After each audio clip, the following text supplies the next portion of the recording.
keep our country safe forever. So open up your heart, let a true love come right in. Cause love is all we need to make a stand.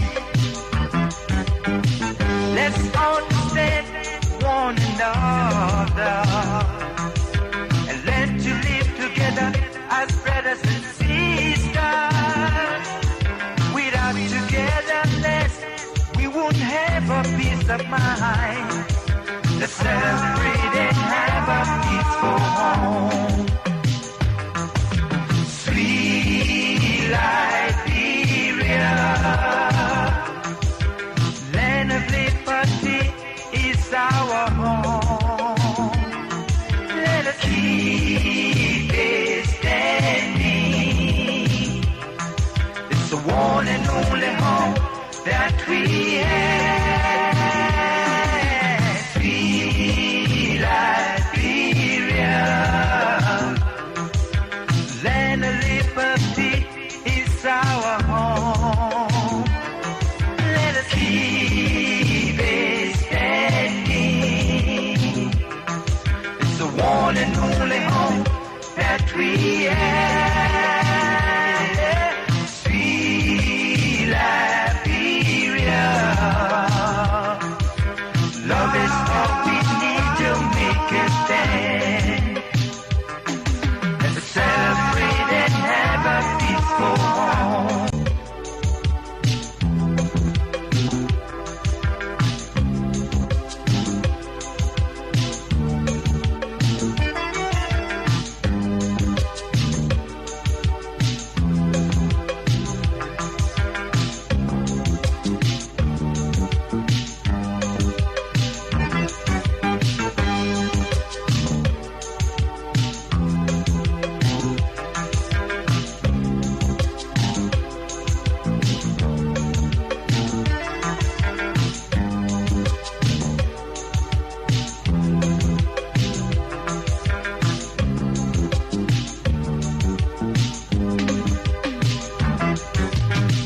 This is the time we come together to keep our country safe forever. So open up your heart, let a true love come right in. Cause love is all we need to make a stand. Let's understand one another and learn to live together as brothers and sisters.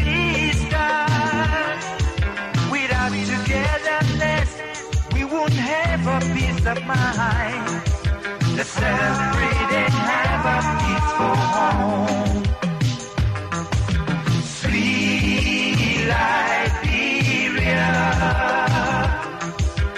land of liberty is our home. Let us keep it standing. It's the one and only home that we have. Sweet Liberia, land of liberty is our home. Let us keep it standing. It's the one and only home that we have. Sweet Liberia, love is all we need to make a stand. Let's celebrate and have a peaceful home.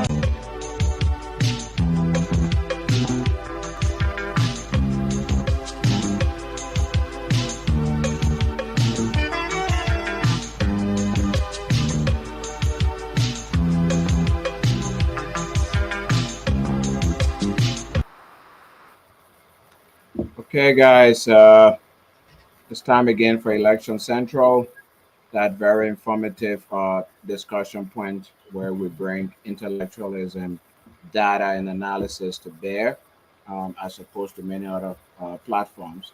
So today, basically, we will be, as you know, this is Election Central. So we'll be talking about the ongoing election process in Liberia. We'll be doing basically what I refer to as a postmortem on the pre-election day process, and an analysis of the process, the tabulation and results announcement process that are currently ongoing. Um, yep. So, Michael, how are you? Welcome, brother. Thank you. I'm doing good. How's your weekend going? It's doing okay. A little hectic, but fine. That's to be expected. So I know Nick made some announcements today. In fact, it's still going on.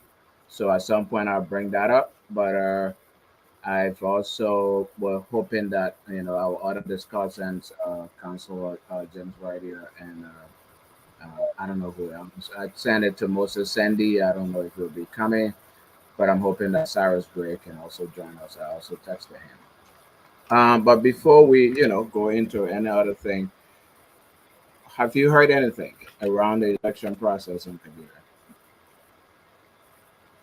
Well, it's been up and down. I mean, with all that's going on Facebook, you see all the publications, the videos, the press conferences. I see officials from CDC confident that they will win, and I see officials from the party confident they will win. And I also see, people from the CPP very confused as to their level of performance. Yeah, So it's been crazy, and it is confusing as well as the level of performance from the CPP. So yeah, yeah. No, you're right, and that's a really great synopsis that you just gave, and that will form part of our conversation today. So, as everybody knows, election in Liberia was on October 10th. It was on a Tuesday, I believe.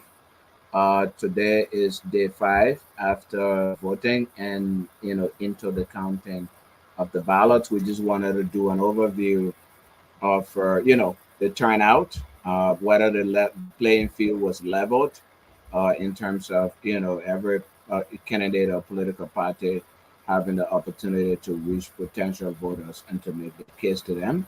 We'll also talk about the actual balloting process, which is the casting of votes, and the counting afterwards. And then, of course, what's going on with the Elections Commission right now. It's about 5 days, today being the 15th of October, so 5 days since October 10th.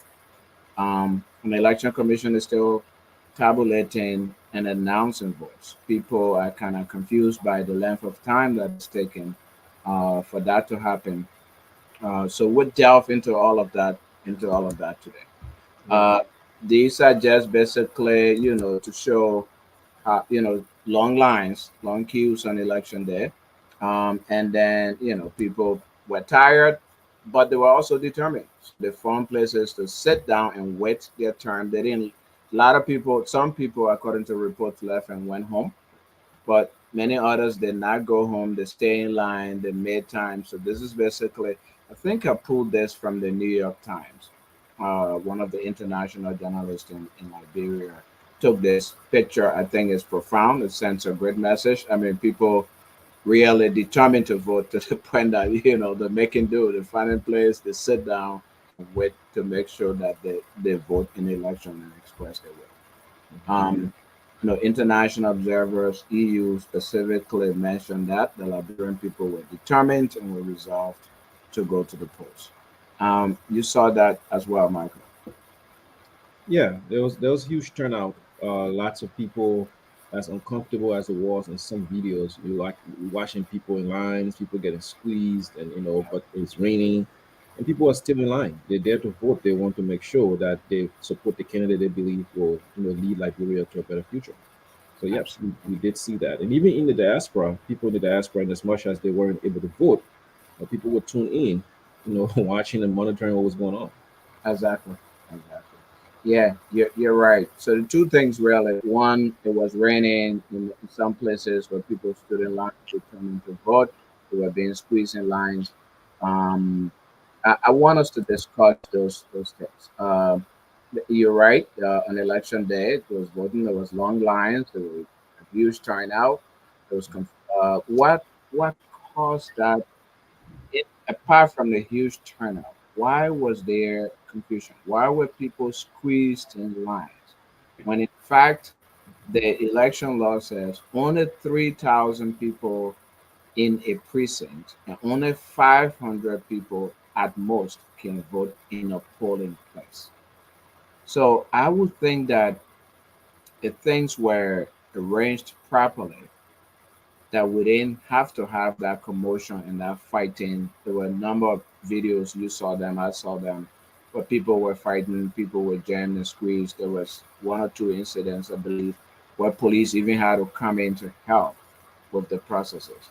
And then, of course, there are reports in some places that people simply went home after staying in line for a very long time. Why could that have been avoided? Well, it's it is the same with everything in Liberia, right? And when it comes to government, uh, they make things unnecessarily complicated for no reason. I've traveled internationally a lot. I've been to a lot of countries, not necessarily wealthy countries like in the US and some European countries, but third world countries like Liberia. In the processes they have at their airports or some facilities, it's much more simpler than what we do in Liberia. It's like for some reason everybody at an office or at a station must be involved in the process. You know, everybody must be touched. Everybody must engage the customer or the client or whoever. In this case, the voters. So, I mean, I don't know exactly what caused it, but I can tell you the election commission process, is flawed. It's the laws are good, but the process they establish is flawed. I don't know if it's because they did not have the budget and time to educate voters, and so voters are coming in very confused on what they're supposed to do. And then we saw when they announced their training, that was very late when they did training of the poll watchers and the election staff. That was a very very short period of time before the election. So those people, I'm pretty sure themselves, were a little confused as to what they were doing, let alone being able to instruct the voters that are coming in as to what to do.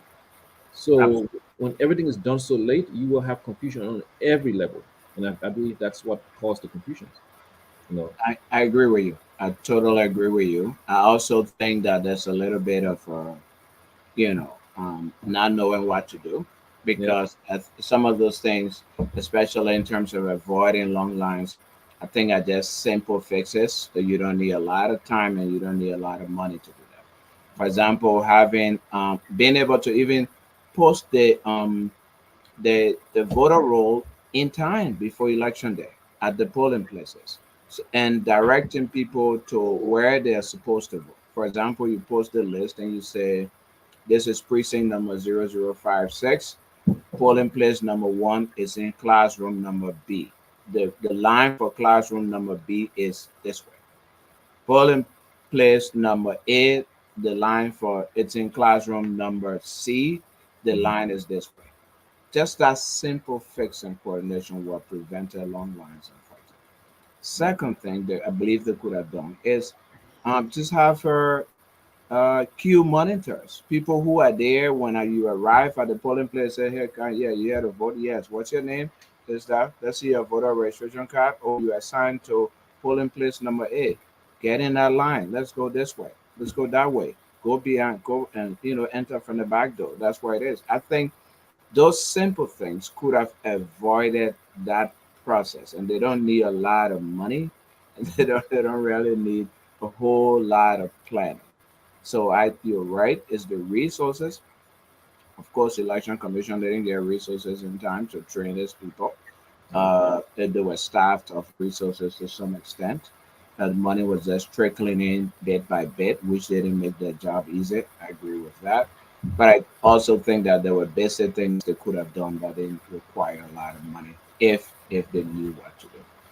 But I hope they learn from their mistakes, and we all learn from these errors going forward. Um, yeah.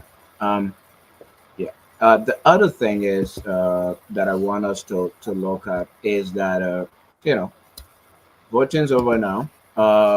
They are counting the votes, but let's go over the process a little bit. Let's talk about. what's the playing field level?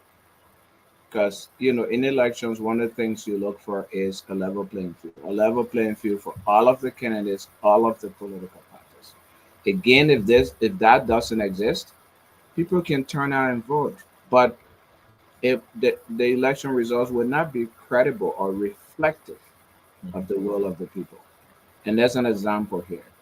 Again, I keep going back to 1997 because I participated fully in that process.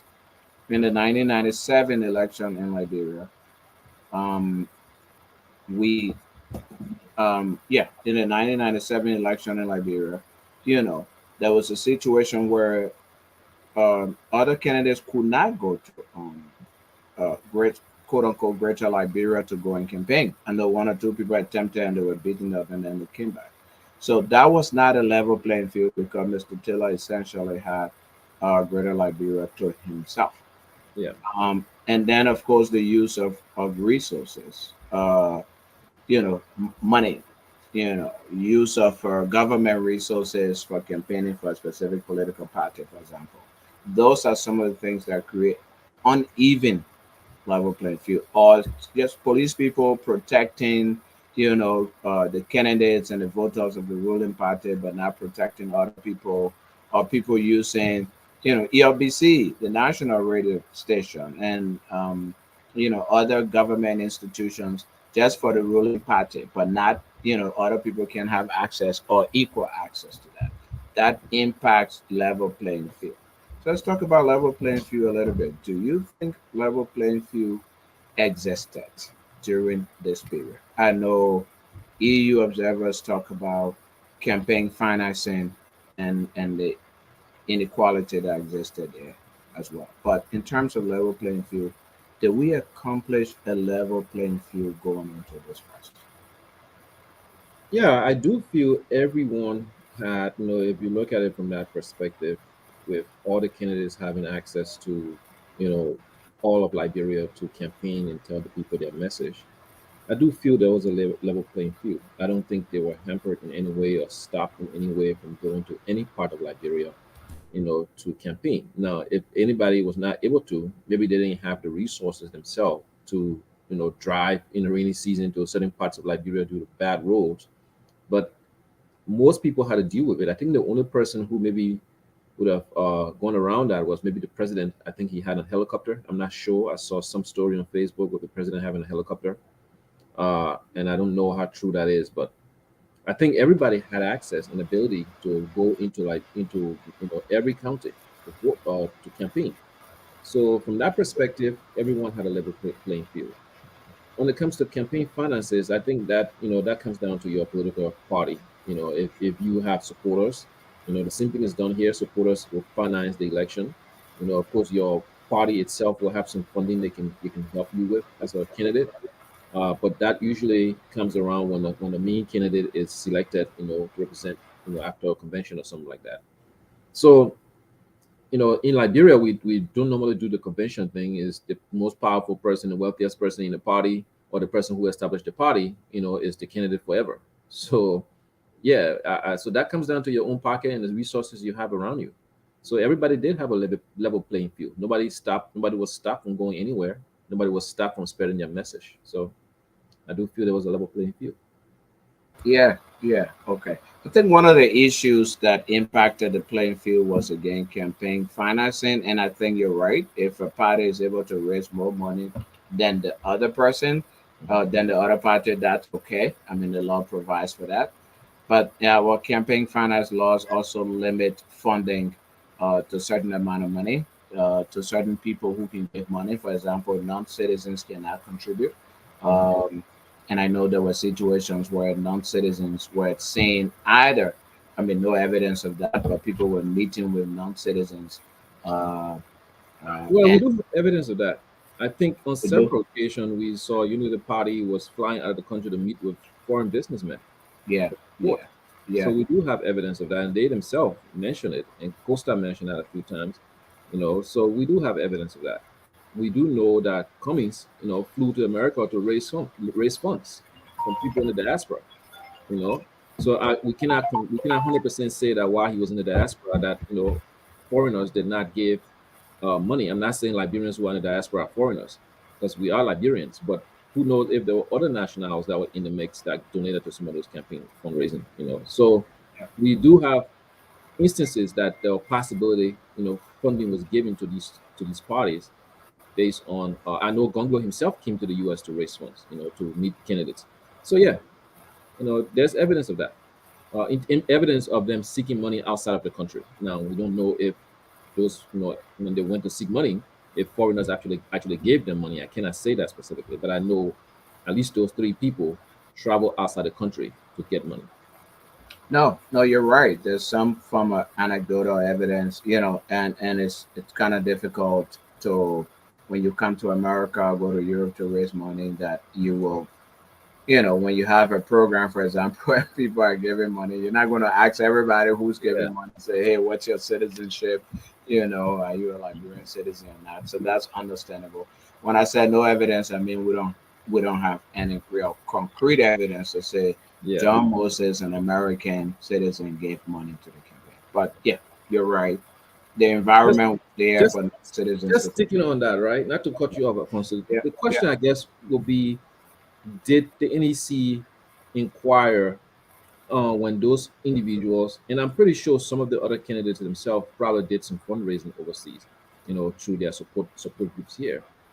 Did any of those people, did the NEC reach out to find out, to get those people to report on what how much money they raised, and where did they get the money from, and a breakdown of who gave them money from overseas? Did the NEC even try that?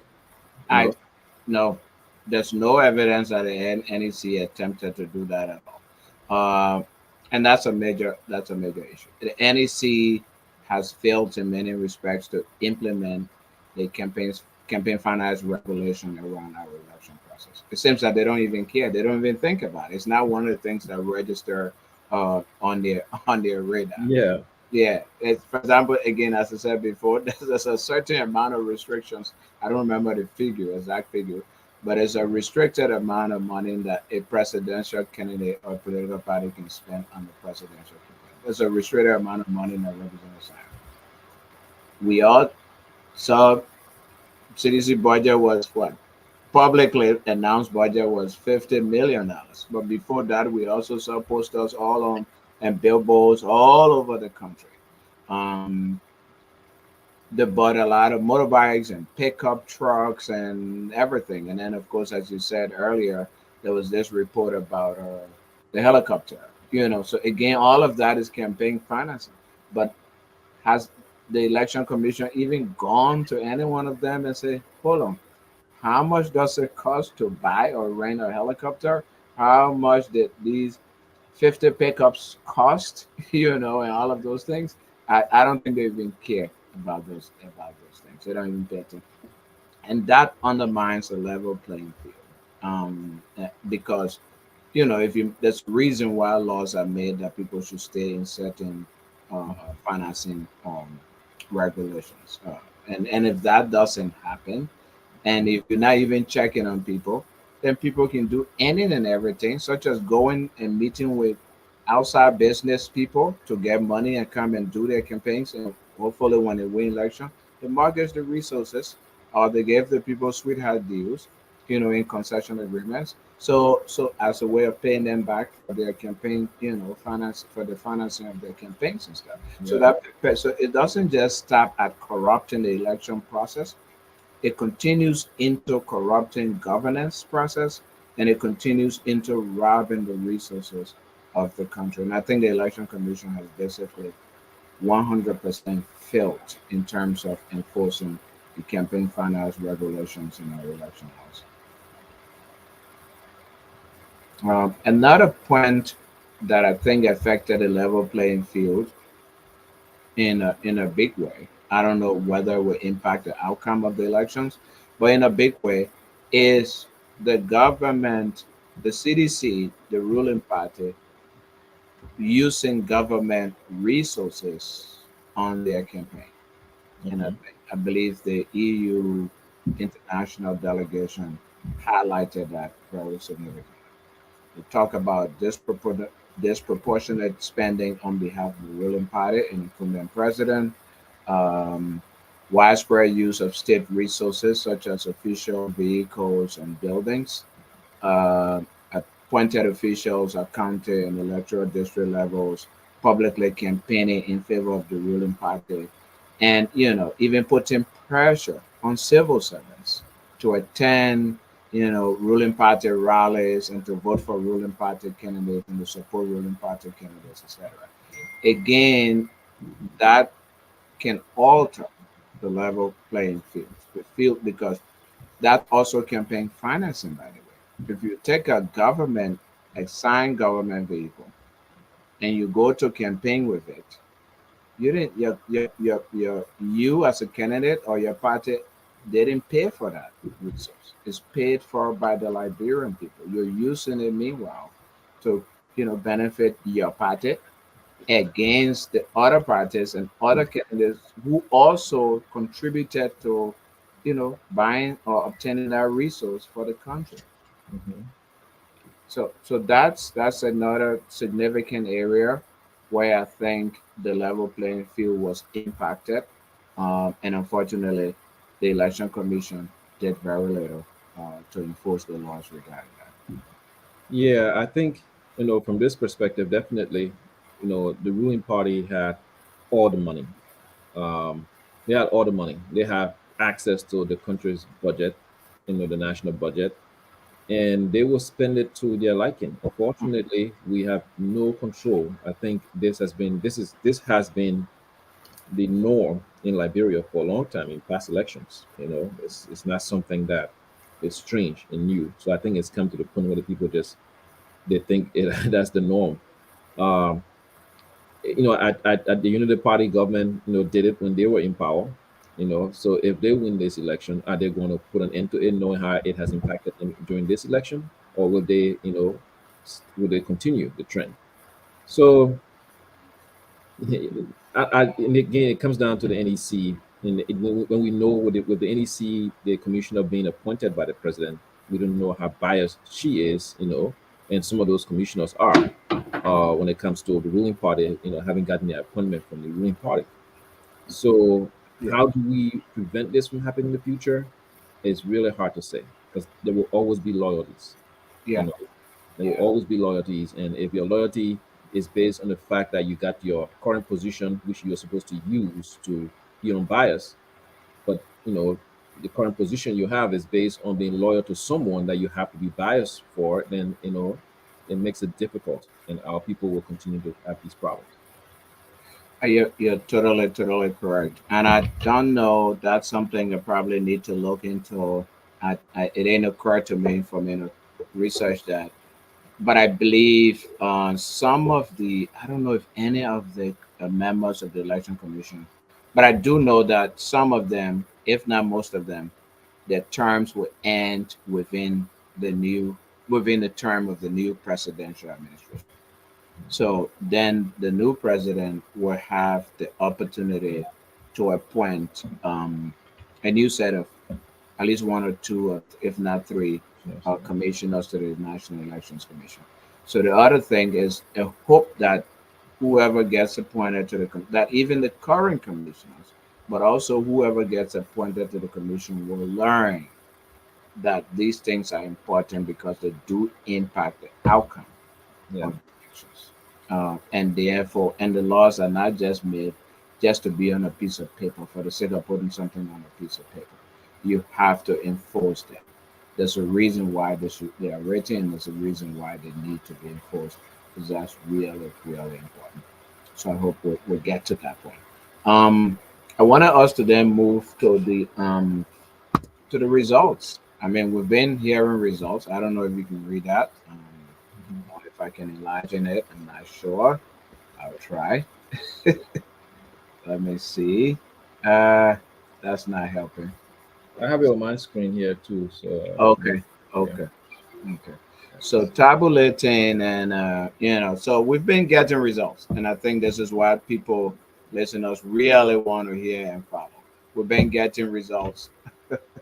The results on the screen are actually from yesterday's announcement. they did not capture today's announcement, but I do have today's numbers, so I'll go over them as well.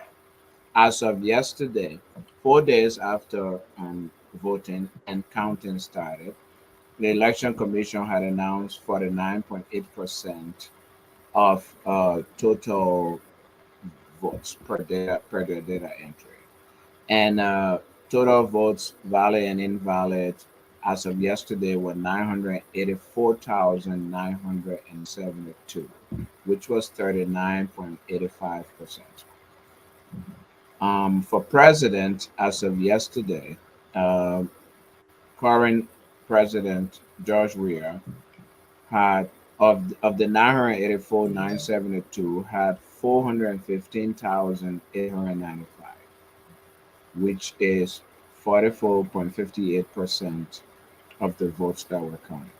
Mhm. Um, Boakai Joseph, former vice president representing the Unity Party, had hold on, what am I doing? National type. Yeah, have 402,137, constituting 43.1%. So if you actually look at it, let's say let's round first. I think first of all, I want to discuss just those two candidates because I think they are the only viable candidates now in terms of who can win. So I will round, if you even rounded President Weah's numbers, percentages up to it's 44.58. You round it up, it can be 44.6, but I would take it at 45%. For the 3.1, I would keep Ambassador Barker at 43. So you have 45 and 43. The difference is 0.2% of the votes cast. Now, I know that there were results announced today, and I just wrote the numbers for the two candidates. Let me let me see if I can find that on this piece of paper. Um, yes. So for today, for President Weah, total votes are 593,000. Well, let me go back before I even do today. So as of the numbers yesterday, President Weah had about 13,000 vote difference. So he was on top by 13,000 votes plus. Um, with the announcement today, President Weah's numbers are 593,558, amounting to 43.80%. So 43.80%.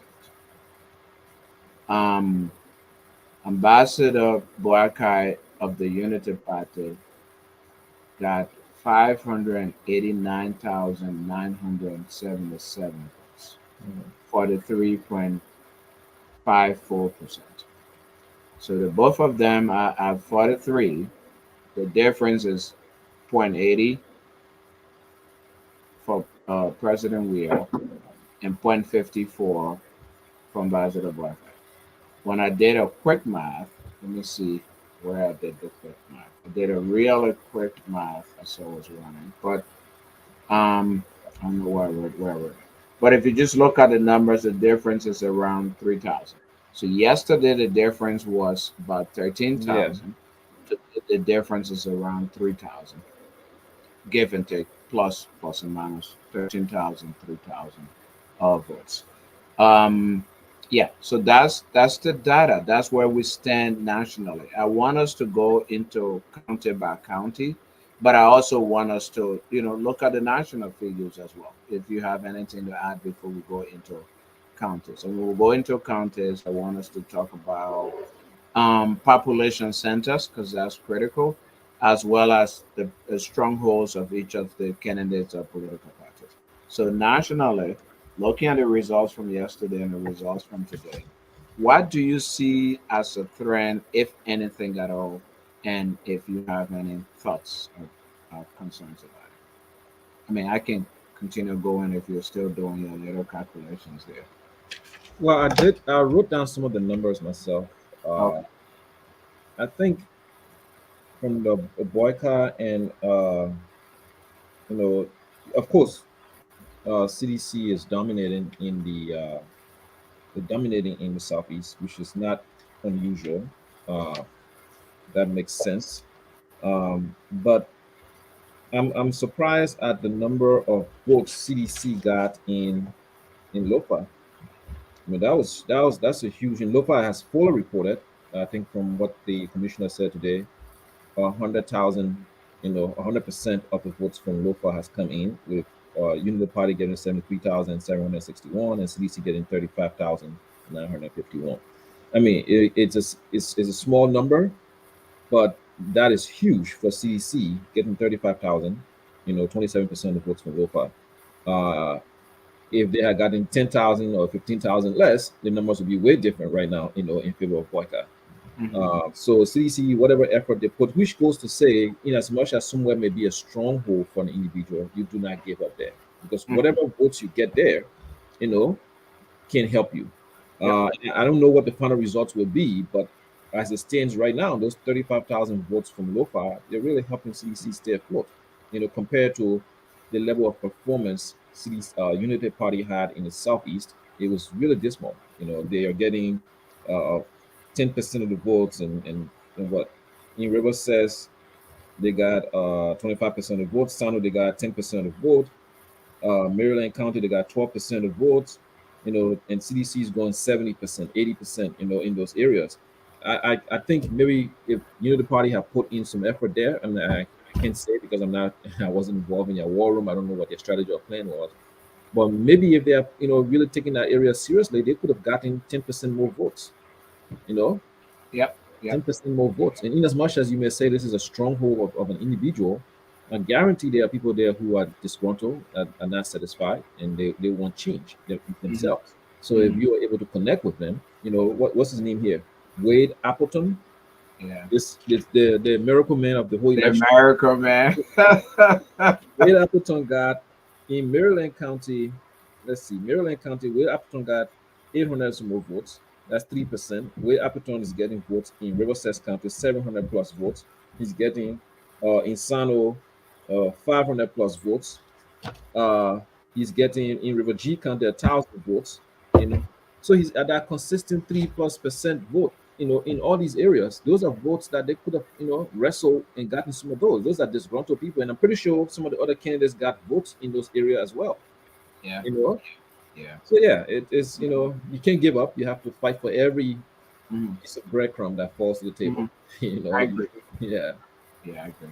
It's a political strategy, and I mean, I think we should discuss Mr. Appleton before we leave today, but maybe later on. yeah, Is as you refer to him, the miracle man who campaigned nowhere but is getting all of the votes that he's getting. There are a yeah. lot of theories about that.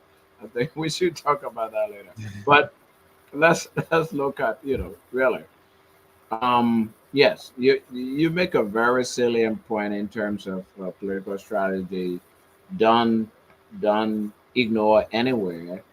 Put resources in there, you can get votes. That's one political theory, Yeah. especially in a place like Liberia, where it's not electoral college or proportional representation. Every vote counts. So even if even if it's small, once you get votes, they always add up to your majority. So that's really important. Um, I would say, and so I agree with you. I think the United Party and the other candidates in the opposition should have campaigned sufficiently in the southeastern part of Liberia. I also do think, though, I mean, and I maybe the numbers will bear me out, maybe not, but I also do think that the CDC put a lot of resources into Lofa, trying to win votes in Lofa, to humiliate former Vice President Boakai, candidate for the United Party, or presidential candidate for the United Party, at the expense of also focusing on their sweet spots.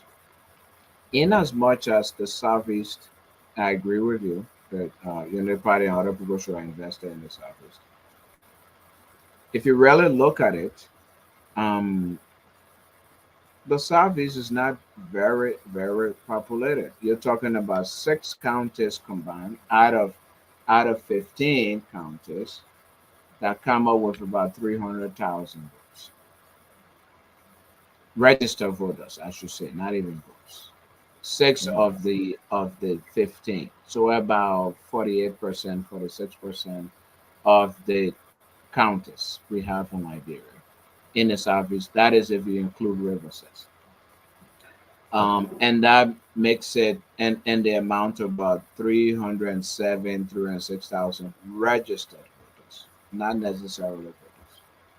So yeah, so even so it's not a very populated region, but also one thing that is clear is that a lot of Southeasterners are in Monserrato. And in addition to that, Monserrato is about half of the entire voting population of the country. I think by CDC taking Thomas Fala with all of those resources they have and putting him into FOIA, trying to defeat Joseph Waka in FOIA, also turn their backs to some votes that could have gotten in Monserrato County if Thomas Fala was running as representative in Monserrato County. Because people usually vote for political party and voting for Thomas Fala, voting for CDC. He's a known commodity in Monserrato. It's a known commodity in his district. They put tons of money into FOIA.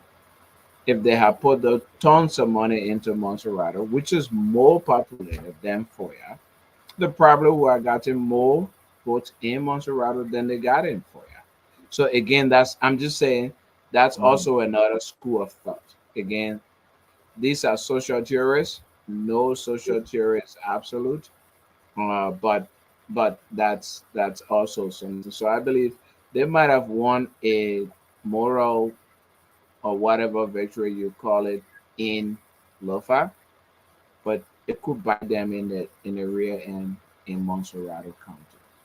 And the You know, reason, yeah, I think CDC was already done in Monserrato County. I mean, CDC had lost two senatorial elections in Monserrato County back to back. You know, yeah, mm, to Darius Dillon. One day when they had Polita Way against Darius Dillon, and then they came with this Sim Thomas Fala. It was the T5 campaign, yeah, and they lost to Darius Dillon badly.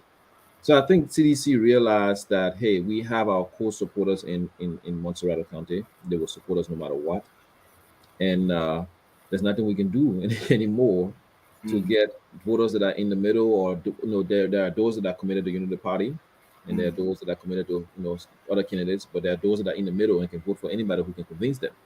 And I think CDC realized those people they are not done enough to convince those people. So mm, they decided to go and disrupt Waka in Lopa County. yeah, And Thomas Fowler also, who was a representative in Montserrat County, I don't know why he didn't run there. He went Lofa. Maybe he realized himself that his luck has ran out in Montserrat. So going to Lofa was the mm, best option for him. mm, And I know there was rumors flying around. I don't know how true that is, that Jefferson Koji himself was thinking of running in Lofa. You know, mm, so I think CDC realized that they were played out in Montserrat. And even in Margibi, the numbers are showing Boyka, is leading in Margibi. I think yesterday the numbers were showing. Let me see here. The numbers were showing Margibi. Unity Party has been up in Margibi yesterday. Sorry, I've mm, been writing the numbers down yeah, yeah, every day, so I just want to see the trend. So yeah, Unity Party has always been up in Margibi. Uh, but Margibi was kind of like Monserrato for CDC as well. Looking at Margibi here, so Margibi Unity Party, the first day they reported the numbers, Unity Party was up by 47%. They went up by to 52%, and let's see what they were up by today, by 50%, and they dropped by 2%, but they're still up significantly. yeah, It's only in Mozzarella CDC has maintained their numbers, but I mm, think that number is getting their lead is getting closer. yeah, yeah, It's shrinking. absolutely, So, and by the time the remaining of the what percentage of the 20% or 19.0 something percent is ready, I think the Party might have closed the gap or taken the lead. You know. and yeah, and that's why United Party people are saying they're saying that um, I mean on social media that Southeast is almost depleted. That means the votes, a lot of the votes have already up coming from the southeast. That's one place that President Weah is expected to dominate. And Hmm. one other place President Weah was really expected to dominate is really Monserrato. And you're saying, and I mean, evidence bears it out that they probably lost the edge in Monserrato, given Yeah. all of those two elections that they've lost to Senator Dillon. And the fact that the gap seems to be closing from 13,000 nationally to 3,000 nationally right now. Yep. Let's go to the other counties because I think I want us to have this conversation in the context of political strongholds and population centers. So, I mean, yes, there might be five 20 or 300 polling places remaining in River G, for example, Hmm. right? To announce. So we can all say, wow, there's a lot of polling places in River G that have not announced. But quite honestly, the total number of registered voters in River G, I believe is 42,000. Right? So again, that's not the polling places is not a reflection of the population of the place. But if you tell me there are 20 polling places in River G that are remaining to announce, but are 20 polling places in Monserrato, I mean precincts, sorry, precincts, not polling places, precincts that are remaining in Monserrato to announce, there's a tendency that the precincts in Monserrato have more people, or in Nema Bong have more people who haven't been announced voters compared to the precincts in Granger there, because you simply have to look at the number of registered voters in those places, in those counties, and in those precincts. And I think that's one mistake or one disservice that the election commission is doing to us, the listeners, and to everybody. But we'll discuss that later. So this is the national tally on the screen. I want us to go to, and this is national tally. I want us to go to strong and population centers. So I'm going to take us to Monserrato County. Monserrato, as I said earlier, has about half of the, you know, registered voters. Yeah. Yeah. As of yesterday, what was announced so far nationally is 2,933 polling places out of 5,890 polling places. Total number of voters announced is 984,972 out of 2,471,183. So as of yesterday, we had not hit the 1 million mark. We hit 1 million today. I think I wrote it somewhere. I'll find it, but we just hit 1 million today registered voters out of of voters. Mhm. Actually, 1 million voters. Um, Valid votes, and we will discuss that later, maybe next time or today. Valid votes are 1,355,140. Invalid votes is 80,910. Total votes are 1,436,050. So the total votes that have been counted so far, we don't know how many people cast votes. Total votes have been counted so far are 1,436,050. But we know that 2,471 registered. So we're probably at the halfway mark Mhm. because the 2,471 and we have 1,436. So we're just at 51%, 53% of the total number of registered voters. Of course, it doesn't mean that all the registered voters voted or will vote. But Right. that's an important point here, Michael, um, that I want us to look at.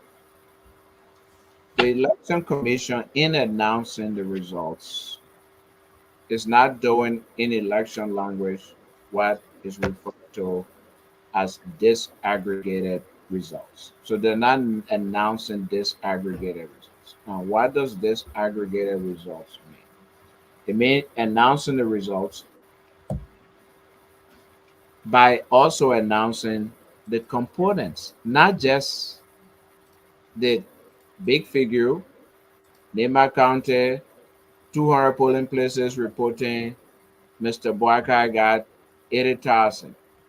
Mr. Weir got 50,000. No, but going to the minute components and saying in Nema County, in precinct number one,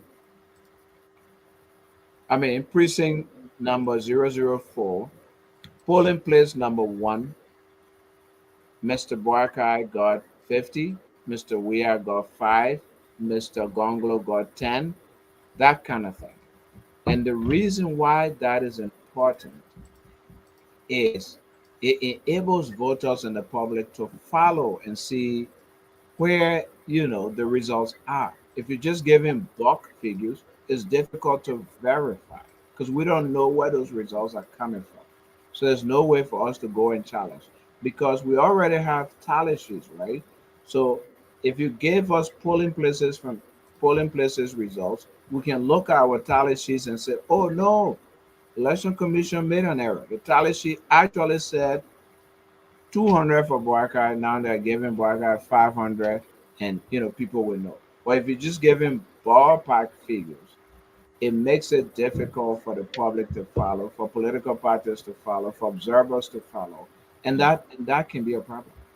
That can be a problem. So, yeah, this I don't know if they just don't know or they don't care, but what do you think? Well, I mean, I don't even understand the reading of the results, right? Why are they reading the results in Yeah, this lengthy? It's a waste of time. We have said, right? yep, We are. It's like we are living in the first century or something like yeah. 100 AD when Jesus Christ was alive or something like that. It's Thank like, you. why are we reading the results? You have a website, Yep, publish the results there. You can have a press conference to announce that, maybe, okay, maybe for formality you read the presidential results, just for the formality of it. But it doesn't. You don't really need to. Then we have to sit down and listen to the reading of all the representatives and senatorial. That is so ancient. yes, you know Publish yeah, the results on the website. thank you. The National Election Commission should have a data portal that they can, give out data. People can go on there and download that information, and take it and then, present it in the format for themselves to their audience, or their organizations. But they should be able to publish this result on their website, and Yep, that should be it. The press conference should be to say, hey, we've gotten, results from this and this. This is update from, our different regions in terms of what's going on security wise, and, voter education, registration, or whatever. Those kinds of updates, update of stories, update on blackouts that are hampering people from, voting, and how you've resolved the situation, those kinds of things. yep, But what publish the result on the website, let people go and download it from there instead of having to sit down and listen to you for 2 hours reading of results that for some reason is taking 10 years to to to announce to do. yeah, like it is so bad. you know but Yes. there's some interesting trends I've, just looked at while we were talking, that I wanted to share. So I don't know if you want me to share that now or you want to continue with Yeah, what no, no, go ahead, do that, please. when she announced today. She said there was 80,910 invalid votes, Yeah, right? That represents 5%, 5.6% of the current votes that have been counted. yes, That is a huge number. That is a huge number for yeah, any candidate.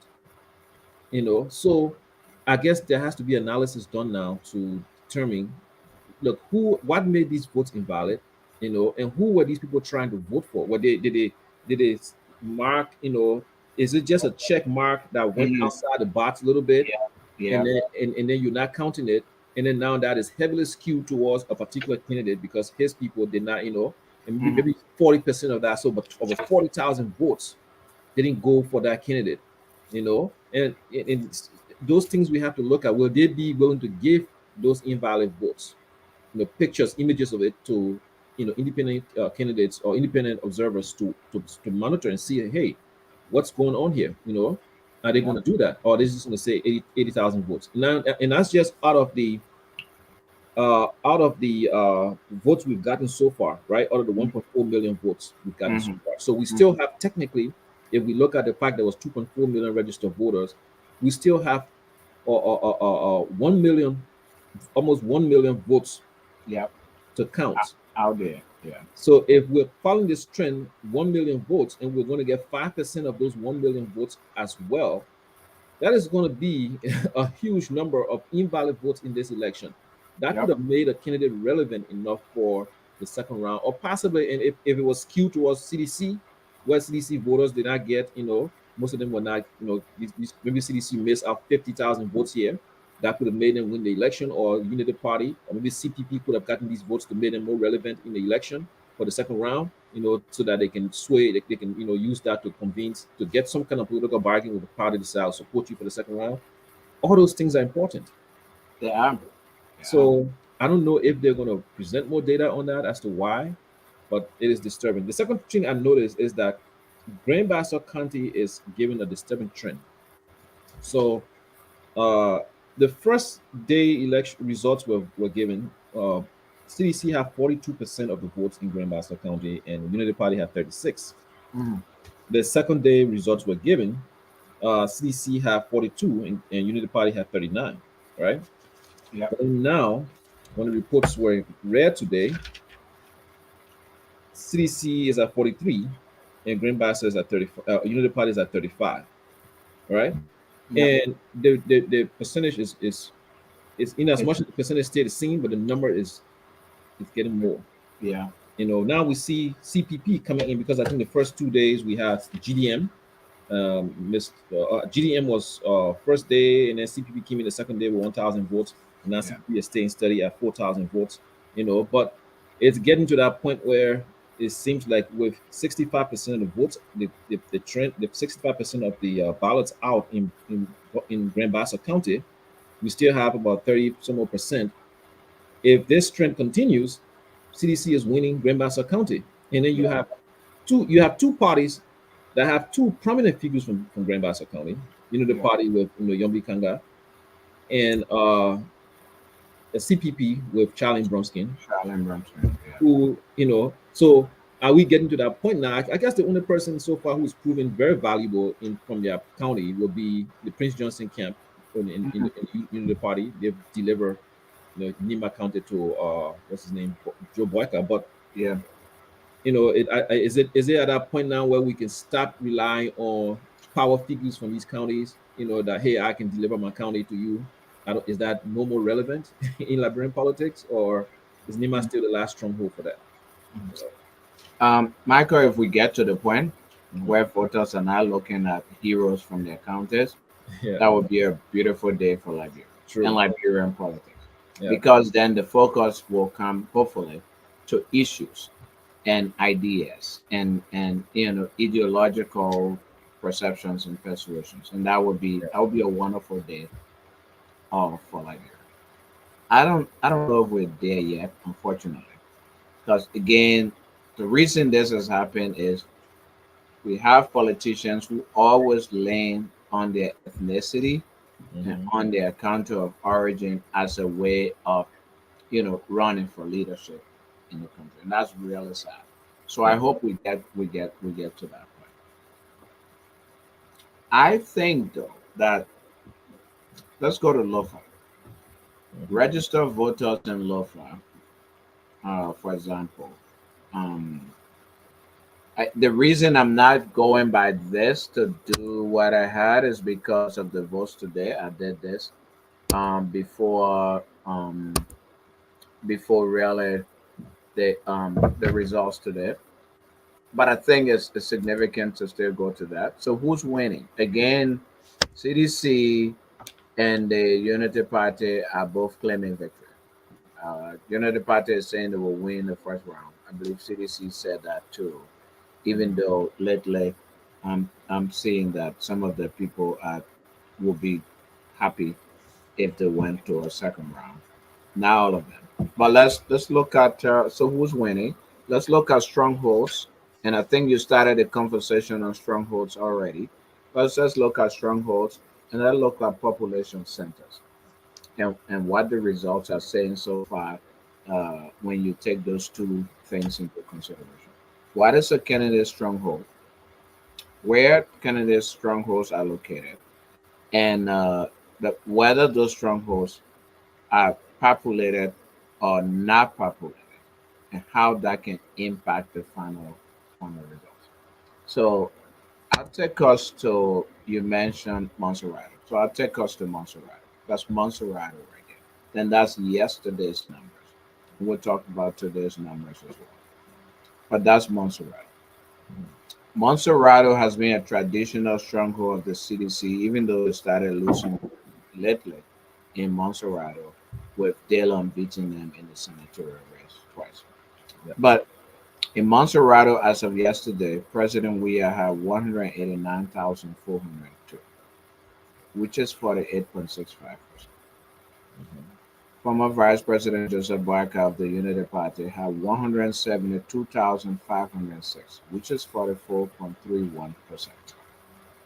That was yesterday in Monserrato. I'm trying to find if you have your Monserrato figures today. Yes, I do. Okay. So if you have the Monserrato figures today and you're ready to go over them and let's see what has changed or if anything has changed at all in Monserrato. Yeah, so Monserrato, which has reported 80%, 80.08% of the polling stations, Mm, CDC has 262,633 votes, which constitute 43.39% of the ballots in mm, Monserrato. And Unity Party has 252,155, which constitute 45%, 45.50% of the votes. So Unity Party CDC has dropped by 2% points, in terms of their lead, because yesterday they were 49%, mm. and since Unity Party has gone up to 45 because yesterday they were at 44%. Yeah, But you're still looking at a 10,000 vote lead, yeah. Mm, by CDC, mm. which when you look at from yesterday, it was around 9,000, and close to eight plus 9,000 somewhere around there lead. Okay. Mhm. Yeah. Okay. So that's Monserrato for today. Um, Unity Party people have come up with tally sheets and had a press conference, and in the tally sheets they said they won Monserrato, Mhm. given the tally sheets that they have in their possession. So I guess they're assuming that. Oh, I guess they're arguing that Mhm. the rest of the votes will cover that percentage point in Monserrato and will push them over the top in Monserrato County. So let's go to another stronghold, which is Nimba County. And you mentioned Nimba earlier, saying that Nimba might have delivered heavily for um for the Unity Party. I have Nimba's numbers from yesterday on the screen, and as of yesterday, Mhm. former Vice President Joseph N. Boakai of the Unity Party had 69,361 votes, which amounts to 56.41%. President Weah had 26,340 votes, which amounts to 21.42%. Do you have any numbers, any recent numbers today from Nema? Yeah, so today, so Nimba has reported 72% of their votes, and that is good for in the party because they have a significant lead, and if this lead continues, they will be they look to make up a lot of the numbers from the southeast, right? So I think from you quoted from yesterday, Nima Boyka had 55% of the votes, and CDC had 20%, with a 20,000 vote lead. Today, Unity Party has 96,000 votes, 96,582 votes with a 57%. 57.88%, and CDC has 35,474 votes, which is 21.26%, which is a massive jump in numbers. You're looking at over 50,000 votes, 60,000 votes lead uh, from yesterday. Sorry, what was that number? What vote jump? Uh, yeah, so Unity Party has 96,582 at 57.88%, and CDC has 35,474 at 21.26%. Hmm. So a massive, 60 plus thousand vote lead here for Unity Party, and there's still about 17 point some more percent of the votes to go for Nimba. Yeah. So if this trend continue in Nimba with Unity Party expand the lead, they will make up for a lot of the numbers they're losing in the southeast. And we Hmm. know the southeast is losing, volume in terms of the quantity of votes that are still there, Yeah. to be counted. Hmm. Hmm. Absolutely, absolutely. So, I mean, that's definitely a very important point. That's Nimba. One other population area, which is also supposed to be a stronghold, um, for President Weah, because his vice president comes from Bond County, is Bond County. Hmm. So Bond County presents an important um, discussion point here. Again, from yesterday, Bond County's numbers. And let me go to Bond County because, as you said, I mean, people vote based upon who, and I believe that's one of the reasons why the CDC even selected Joe Howard Taylor, so that she can bring the Bond County vote to the table. And I believe that's one of the reasons why the Party selected Jeremiah Coon to bring Nema County's vote to the table. So Hmm. we in Bond County as of yesterday, um, um, former Vice President Joseph Boakai had 26,741 votes, which is 42.58%. President George Manawia had 26,675 votes, which amounts to 42.47%. So they were basically neck and neck Yeah. in Bond County yesterday, 42.58 to 42.47. Um, what are the numbers today? Today remain Well, neck and neck. Have they changed? Has anybody opened a gap? yeah, but CDC has opened a massive gap here. You're looking at around 17 plus thousand vote lead, with CDC having 66,358 votes, and Unity Party having 58,265 votes, which is 38.78%, and Hmm. CDC at 44.17%. You know, Okay. Mhm. um, and then of course Mr. Miracle Man Appleton at 4,313. We should talk about America, man, later. Yeah, Where is Appleton coming from, man? There's a yeah, lot of theories that he's taking votes from somebody. He's yeah. not winning. My Gibby was this him and view the sleeping giant Mhm. that has no connection to a presidential or vice presidential candidate, but it also has a huge population. I think in terms of population, populated counties is Montserrado, Nema is second, Bung is third, and Magibi is fourth. So in terms of Magibi, but again, there's no presidential candidate from Magibi. There's no vice presidential candidate from Magibi. So Magibi was this open place that people could really get votes to cover deficiencies in other places. As of yesterday, former Vice President Boakai, with 12.93% reporting, which is 57 of 441 polling places, um, and total votes of 18,199. Former Vice President Joseph Boakai of the Unity Party had 8,069 votes, which is by percentage points 47.25%. Mhm. and President Weah has 6,939 votes, which is by percentage points 40.63. Were you able to copy any of those numbers from the election commission today? Has anything changed? Does it remain the same?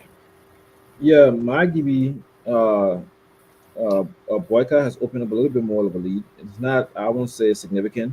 And to be very honest with you, I'm very confused as to why the low number of results from Maggie, because we're Yeah, currently sitting at 25% of the polling stations have reported, so 113 out of 441.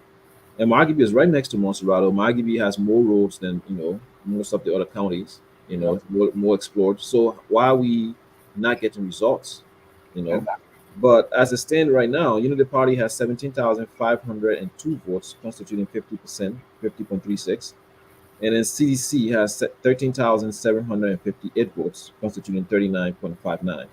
So we really don't know here. I mean, Unity Party has been maintaining a lead, but we really don't know if that's a lead that will continue, Yep, you yep, know, yep, because we started at the first day they reported what 6% of the ballots, yeah, and then of the polling station.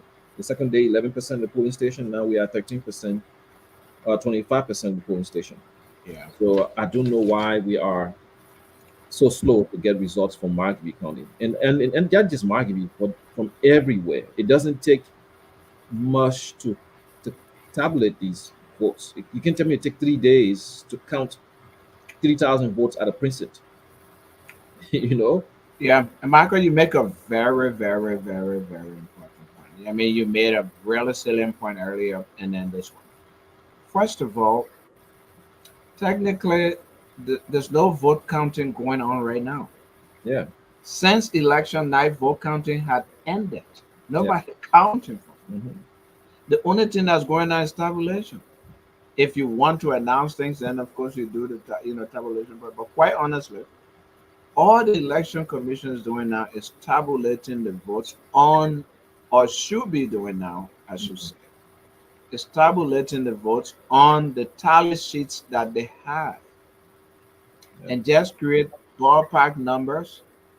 And as you said earlier, put them on their website. Put the tally sheets on their website, and put the ballpark numbers on their websites, and make one big announcement and say this is it, this is who won, this is whatever, and then people would go and consume that data.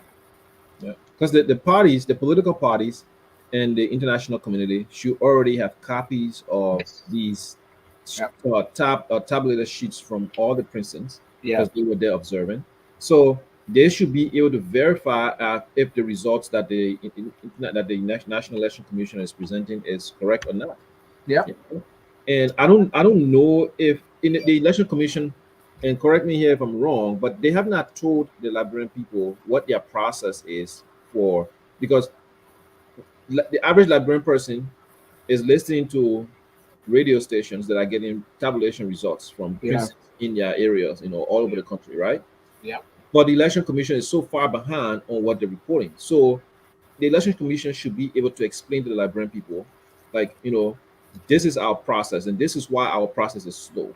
There's nothing wrong with being slow. It's Yeah. just a matter of communication. If you tell the people, look, our process is on the night of the election, the votes are tabulated. After that, all the parties get copy of it. They sign up and get copies of, they take screenshots or copies of, what the votes are on the tabulation sheet. It is that election, that ballot box is sealed, you know, and then those numbers are communicated to us. But before we can read them out to you, we have to wait to receive those ballot boxes at a central polling The station in the county. actual Yeah. papers. Yeah. Then the people understand why that you're not just going to read out some results that you haven't had second level verification on. Yeah. But I'm just saying it, to say that is something that could possibly slow the process, right? I'm not saying that is the process. But if you don't communicate those things, we don't know what you're doing. We don't know why. And that will lead people to speculate and start saying that you're cheating, which we've seen on social media. I've Hmm. seen people threatening the life of the election commissioner for Hmm. no reason because she's Yep. not communicating. You need to communicate with the people what's going on and why things are the way they are. Yep. Exactly. No, that is. I mean, this point was made. We made it several times on this show. The EU observer mission, the US observer mission made those statements as well. If you have communication is key. If you're having challenges or difficulties, for example, as the election commission, if you're not receiving funding on time to carry your job, then say it. So we know that that is the reason why you're not doing your job. Yeah. If you're slow in announcing results and the reason is the process or some other problem, then say it. So the public knows because you're a public servant. You're serving the interest of the public. And that's one thing these public leaders in Liberia do not get. They think they are masters and controls. I mean, Yep. masters in control instead of servants of the people and the people being in control. And that's just a problem. I don't know how we change that culture around. But why are we even waiting for election commission to take 4, 5, 6, 10 days to announce election results? When, as a matter of fact, all of the political parties, observers, everybody have tally sheets in their possession. Mhm. And they can just look at the tally sheets and add the numbers at the bottom. The tally sheets are signed by everybody. Look at the number and look at the numbers at the bottom. Do the addition and say we have won in Montserrat. We have won in Nimba. We've won in Basso. We've won by this percentage in Grand Jita. We won in Grand Cru by this percentage. What was preventing them from doing that? I see um, media institutions, Facebook radio stations, and other people doing that. What prevents the political parties from doing that? I mean, whatever they have in their possession shouldn't be different from what the election commission announces anyway, because election commission is now recounting or shouldn't be recounting all of the ballots. Yep. Yeah. So I said the other day, if I were one of them, an advisor to any one of them, or and Asia or anywhere, I would start buying spaces in the newspapers and publish spread center spreads and say, hey, in Nimba here are the tally sheets we have, and post all the tally sheets, post them in the Yep. newspaper, people see them. Yep. In Lofa here are our tally sheets, in Grand Cru here are the tally sheets. These are the numbers that we have. This is how we arrive at this. And then we can wait for the election commission to announce the quote unquote official results. But you see how things are done here Yeah, before the election authority here actually announced the results. The political, not the political, but the media. the news media, these networks are calling states for presidents, Exactly. for senators, for representatives, because they have their people on the ground, and they have the actual ballot results, and they can say, hey, we looking at what the numbers as it stands, there's no way this person can lose this state, even though not all the ballots are in, but the Mm, percentage lead they have and the remaining ballots that are coming in, we do not believe that this person will lose this state, so we can call this state safely yeah, that John Brown has won this state. you know and absolutely. and those are things that our media should have the ability to do, Yeah, in Liberia. totally agree with you. I mean, it's not difficult. If I were running a radio station or a newspaper in Liberia, maybe I'll just pick two or three, one, two or three counties and say, hey, I will focus on Montserrat, we'll focus on Maggie, we'll focus on bombing. We'll send our reporters out on the field. On the night of election day, when the counting ends and the election commission magistrates or staff post the tally sheets on the wall, which is required by law, we can go and obtain copy of it Yep. and do our own additions and say based upon in district number one, Bombing County, there are 10 polling places. We've been to all 10 polling places. Here are the tally sheets from all 10 polling places. Mm-hmm. Therefore, we can safely predict that Mr. Joe Yakwawuro has won as representative in district number one and presidential candidate Peter Paul has won district number one by XYZ margin. Put it in your newspaper, say it on your radio. There's nothing wrong with that. And publish the tally sheets. The reason why the law requires tally sheets to be posted on the wall at polling places is so that they can be public information, public documents. The public has an interest in knowing. So we don't have to sit down and wait for the election commission to take 10 days to give us results. We should already know the results in our areas, in our community, in our districts. And It, you know, it's strange, right? It's not strange, but it's interesting because we are saying this, and you know the party, Darius Dillon, who came out and said that they have the tally sheets, right, and they know the results. mm, Fine, you have the tally sheets, you know the results, publish the results from your perspective. Publish the results. What are you waiting for to publish the results? Publish the results that you have. It's not the official result from the National Election Commission, yeah, yeah. but it's the results that you have. You can publish it and say, hey, this is the results we have, and we know we won. And in election commission will eventually arrive at that point to say this is the final result. But Mm, if it matches or it doesn't match it up, then that's when we can have those conversations. But at the end of the day, you have the right to publish those results. Why are you not publishing it? Why are you sitting there and condemning the National Election Commission for not coming out with the results, but you have the result and you're not publishing it? exactly.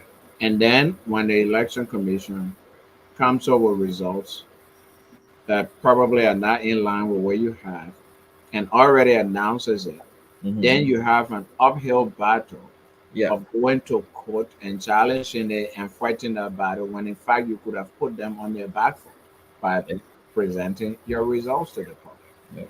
yeah. I don't know. I really don't understand. People think it's a secret.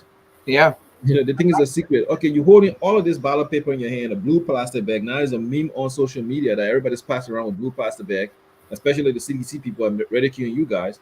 And yeah, you have this blue plastic bag full of ballot papers, right? Why don't you tabulate all of that and publish your results? Like, hey, this is what we have, for our representatives in these positions that ran, and this is publish all the results you have. Mhm, I mhm. don't know what's stopping them from doing it. You know? So somehow they believe that there's a law that prevents them from doing it. But even at that, I would have. I mean, I think the law only says that the election commission is the authority to announce the official results. I can just say this is what I have. It's not. I'm not announcing the official results. I'm just Yeah. announcing. I'm just publishing what's in my possession that was given to me by the election commission. Yeah. So, but we still wait for the election commission to announce the official And result. that raised a very good idea that I will like, that that I think we should expand on more, and as an organization at Election Central, we'll talk about it offline, you Yeah, know but yeah, I think that raised some interesting mhm, thoughts, concerns, and ideas. yeah, yeah, absolutely. Um, I want us to end at 4 o'clock today. Can we do Um, can we do 3:30? yeah. So to me, it's 3:55. Oh, 4 o'clock your time. All right, so Yeah. fine. So Yeah, technically, it's I mean, yeah. So, I'm, good. you, so we have 5 more minutes to go. Actually, that's Mhm. just what it is. I know it's Sunday. We have some duties and stuff. I think it was a Yeah, great conversation. Yes, we should do that. We should really put something out there. We should go to the law yeah. because as far when I read it the last time and I didn't kind of go back to it today, it only says that the election commission is the authority to announce official results. It doesn't say nobody can announce anything. In fact, media institutions, people grow up. Take Montserrato County and just go to the polling place and take picture of all the ballot paper that hang in there. That's all you need to do, and come and get somebody to add the figures up. That's all you need to do. It doesn't mean anything. Political parties, if you have tally sheets in your hands, just say these are the tally sheets we have. Find a few $1,000. Go to Inquirer newspaper, Daily Observer, wherever, and just tell them in your center spread, just print our tally sheets for us in your newspaper. We'll pay you for the space. we're not announcing official results. We're just throwing it out there what we have. In Yeah. fact, yes, the signature of the election magistrate in the district where the tally sheet comes from. It's valid. Another issue that I want us to end on is with all of this hauling and pulling, people claiming that they won the election. Yeah. It raises a question of whether people will accept the results, and that is something that has been worrying me.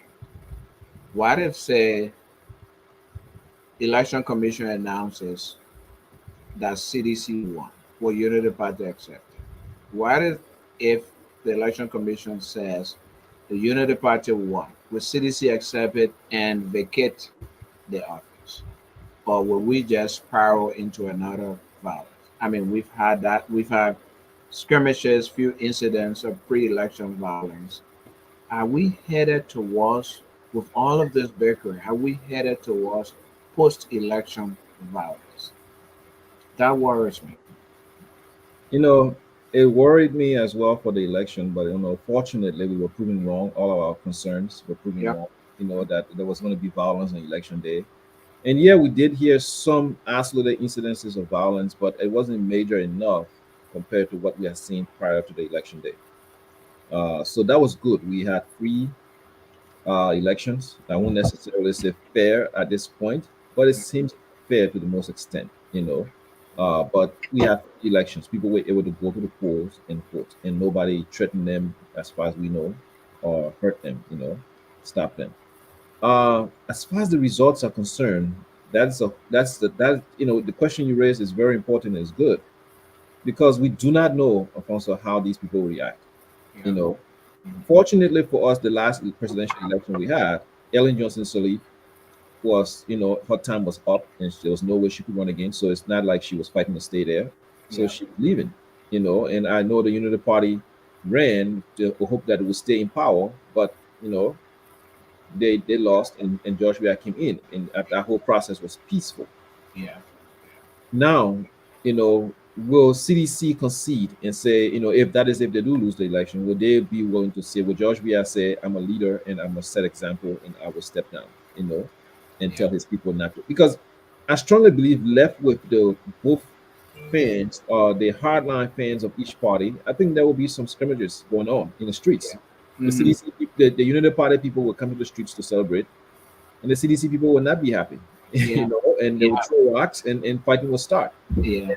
and vice versa. If the CDC people come out to celebrate, that victory, and the Unity Party people see them, the hardliners will not be happy and they will throw rocks, and Hmm. Hmm. those things can happen. So it comes down to the leaders in those parties if they will be willing to, be accepting of the results, Yeah. which I don't think will happen. I don't think anybody who lose this election, especially not the opposition, who is they are already claiming victory. Yeah. It's not just their officials going on say, "Oh yeah, we know we won." No, they're saying we have the results and we know we won. Yeah. It's not about being confident that your party did well. It is Yeah. about saying, "I have the results and I know I won." Yeah. So now, if any seat come and say something else, they have to how then how do they say we had the results? The results say we won. So how are you having different results? Different results. Yeah. And that leads to clashes because they are not going to accept it. They're going to come back. Like even I think the first or second day of the results, first day when I saw the results come out, I think it was on Wednesday or Thursday. I saw, Wednesday. Yeah. yeah, Cummings and Clarence Monibar was saying that there were irregularities in the results. They didn't believe that there was a free process. Yeah. And they are way down the line in terms of total votes, right? Cummings is what right now, from my calculations here. Probably third or fourth in some places. Yeah. Cummings is number six place from what we have right now, right? Yeah. With 22,000 votes, right? And he's crying foul play. So imagine Unity Party, who's in second place right now, and CDC in first place. If the situation will flip or whatever, I think they will cry foul play. as well. especially during the party. Even stronger. Yeah. Yeah, and it will be, Yeah. and I hope they can tell their followers to come down and sit off the street. Even the party that's leading, that is declared the winner, can tell their people to stay off the streets, stop the celebration, because that could lead to, I Yeah. know you're happy you won, but you going in the street right now while the other party is still contesting and their leaders have not conceded, could lead to their followers, getting a little agitated and confronting you guys, and then so stay off the streets until all this is settled. Yep. Everybody's happy, and their leaders can go back. The losing party leaders can go back and say, "Okay, people, we understand you guys supported us. We really appreciate it. But Yeah. this thing is over. Thank you so much. Yeah. Let's let it go." Yeah. Absolutely. I hope that happens. I'm just concerned that Yeah. with the neck dragging their feet in announcing the results, that is just leaving room for people to start plotting all kinds of things in the process, and that could be dangerous. I hope we don't get to that point. I mean, I think, as you said earlier, our predictions, our worries about the election day and all of that were Mhm. proven wrong, which is a good thing. That's not what we wanted to happen. We didn't want any disruptions. We were just concerned that if a disruption were to happen, do we have the institutions or the capacity to quell it or to control it? Fortunately, that didn't happen. I still do not think we have the capacity. I think is the goodwill of the Liberian people that help us to maintain the peace, that has been helping us to maintain the peace in the country. So again, that was really good. I hope that we'll get these results announced soon and gotten over with, so that we can move on and begin. Just take the tension away, take all of this tension away, Mhm. and move on. And that depends on the election commission doing its job, announcing the election results that reflect the complete and total will of the Liberian people who went to the polls to vote on election day. I think anything to the contrary will be a powder keg, and Liberia doesn't need that. We want to sustain our peace, and we want to solidify our democracy. Believe it or not, even though we're the oldest country in Africa, Mhm. we have very few. We have a very limited experience with holding democratic elections and having peaceful democratic transitions. And this would just help us to build upon that very scant, limited culture that we have and make us a peaceful country. If you have a last word, Michael, I'll turn to you. It's 4:04, Yep. and we can conclude. Yeah, I do hope and pray that the remaining of the reading of the, I should say, painful reading of the results, go smoothly over the next few days. Yeah, and we can finally get the results out. I pray that this is a one round election. The country doesn't have the money to go to the second round. Yeah. And I don't know if we want to tolerate another level of violence prior to a voting day, people losing Yeah. lives. So I hope this is a one round result, and that it is actually reflecting the will of the Liberian people, no matter who wins. That it's over with, and things can go back to people focusing on the country, and people focusing on their lives. Yeah. uh, I pray the Liberian that the political parties exercise restraint, and leadership, most of all, because proper leadership will understand when to exercise restraint.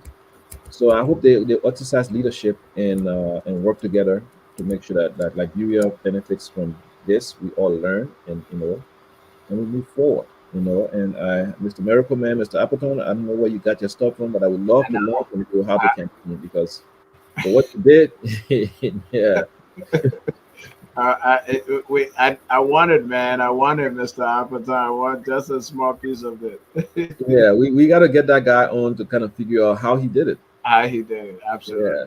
Actually, you're right. We'll start reaching out, connecting with people to get him on. We'll yeah, work on that. Yeah. Thank you, Michael. Thank you very much. I think it was very good and informative conversation. Thank you to our listeners. Um, Make your contributions. Election Center is open. You can go on our website. You can go on our individual websites or even the YouTube pages. Send us any thoughts and ideas you have. Uh, make comments as the program goes on. But thank you for following Election Central. We are not, we try not to be one of those programs that is partisan or where people are screaming and yelling and even cursing. We want to deal with the facts. We want to deal with the issues. We want to be data driven, and we want to be an intellectual a platform for intellectual conversations. And I think we meet that challenge every time. Thanks, Michael, and I look forward to seeing you at our next show. But let's talk during the week. Yep. I will shoot on an email. Yep. Okay. All right. Yep. Thank All you. right. Take care, brother. Bye.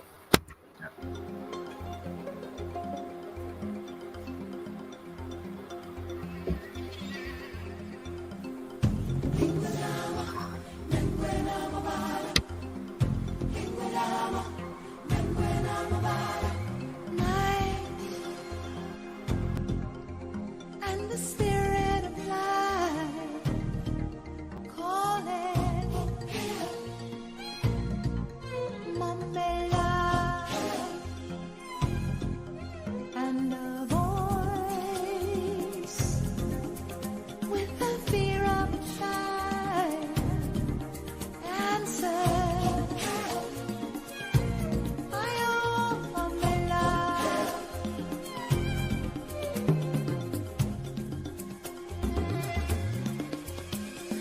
Wait. There's no mountain too great. Hear these words and have faith. Oh, have faith.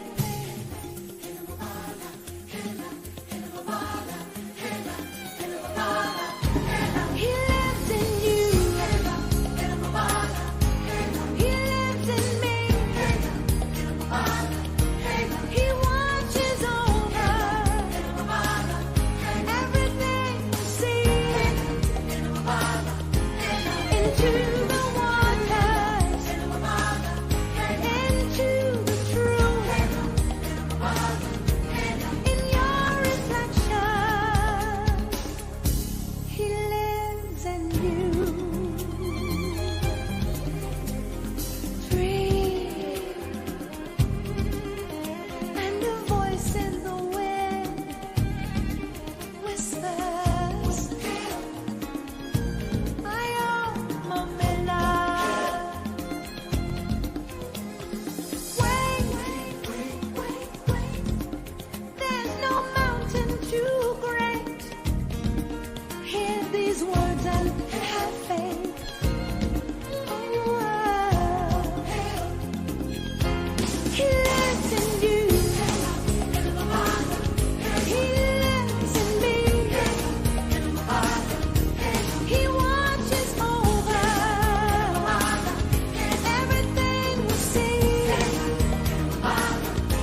these words